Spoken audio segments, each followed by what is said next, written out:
जय श्रीमन नारायण। जो टिप्पणी मैं देने जा रहा हूं वह रामानुज दास श्रीमन गट्टू वेणुगोपाल स्वामी द्वारा दी गई है। अध्याय 14 गुणत्रय विभाग योग श्लोक 9। सत्वं सुखे संजयति रजः कर्मणि भारत ज्ञानम् आवृत्यतु तमः प्रमादे संजयत्युत। ओम। गीताचार्य श्री कृष्ण परमात्मा अर्जुन के साथ हम सभी को गुणत्रय विभाग योग सिखा रहे हैं। परमात्मा कह रहे हैं, अर्जुन, सत्वगुण सुख की इच्छा उत्पन्न करता है जिससे भौतिक सुखों के प्रति आसक्ति होती है, जबकि रजोगुण कर्म करने की इच्छा को उत्तेजित करता है जिसके परिणाम स्वरूप कर्म के प्रति आसक्ति होती है। तमोगुण ज्ञान को अस्पष्ट करता है, भ्रम को बढ़ावा देता है और अनुचित कार्यों में संलग्न होने की इच्छा को जन्म देता है। इसकी व्याख्या करके श्री कृष्ण परमात्मा स्पष्ट कर रहे हैं कि सत्वगुण, रजोगुण और तमोगुण हमारी इच्छाओं और आसक्तियों को कैसे प्रभावित करते हैं। इसलिए सत्वगुण को विकसित करने तथा रजोगुण और तमोगुण के प्रभाव को कम करने के लिए आइए हम अपने सभी कार्यों को श्रीमन नारायण की सेवा के रूप में समर्पित करें और उनकी दिव्य सेवा में साधन के रूप में कार्य करें। श्री कृष्ण परमात्मा की शिक्षाओं का ध्यान करते हुए आइए हम श्रीमन नारायण को प्राप्त करने के लिए अपने शरीर का सर्वोत्तम उपयोग करें, श्रीमन नारायण के प्रति समर्पण करें और श्री कृष्ण परमात्मा के वचनों को श्लोक के रूप में दोहराएं।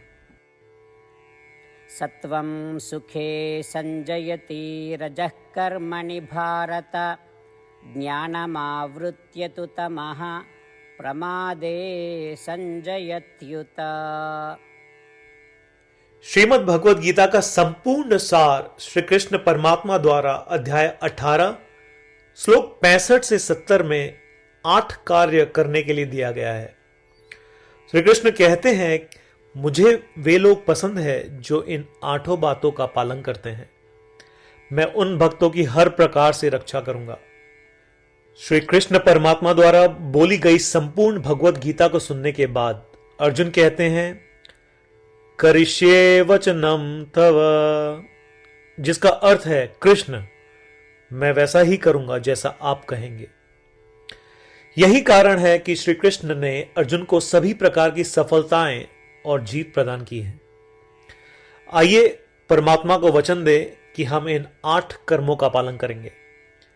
ऐसी कोई पूजा, तप या यज्ञ नहीं है जो परमात्मा को यह शब्द देने से बढ़कर हो।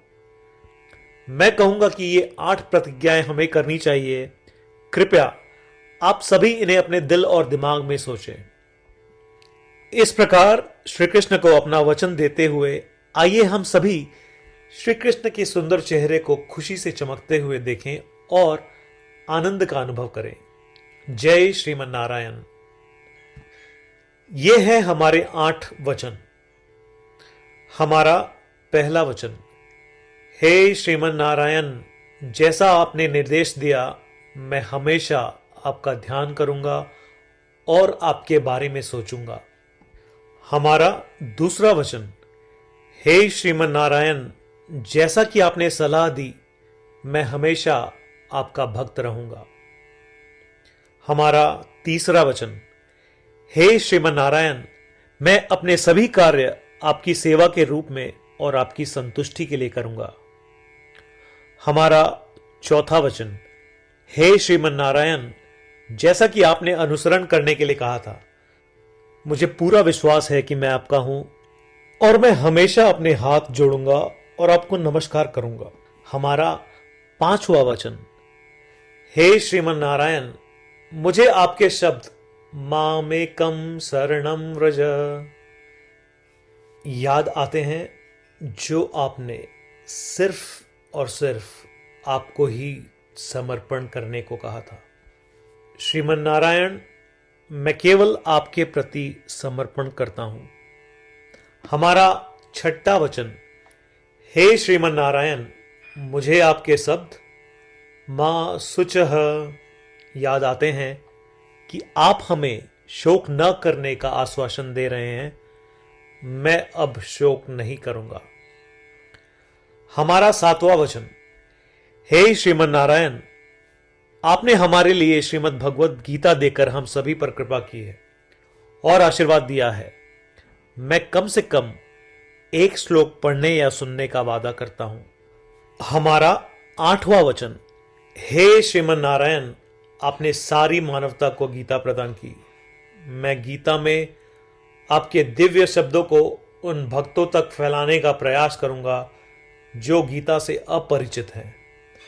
हमने अभी अभी परमात्मा को 8 वचन दिए हैं। प्रतिदिन श्रीमन नारायण को यह वचन देना कि हम वैसा ही करेंगे जैसा वे कहेंगे, अपने आप में एक महान पूजा है। आइए हम उसे अपने अटल विश्वास के साथ अपना वचन दें। श्रीमन नारायण करिष्ये वचनम तव, जिसका अर्थ है, श्रीमन नारायण, मैं आपके निर्देशों के अनुसार कार्य करूंगा। सर्वम श्री कृष्णार्पणमस्तु। जय श्रीमन नारायण। सत्वं सुखे संजयति रजः कर्मणि भारत ज्ञानम् आवृत्यतु तमः प्रमादे संजयत्युत। ओम। सत्वं सुखे संजयति रजः कर्मणि भारत ज्ञानमावृत्य तु तमः प्रमादे संजयत्युत।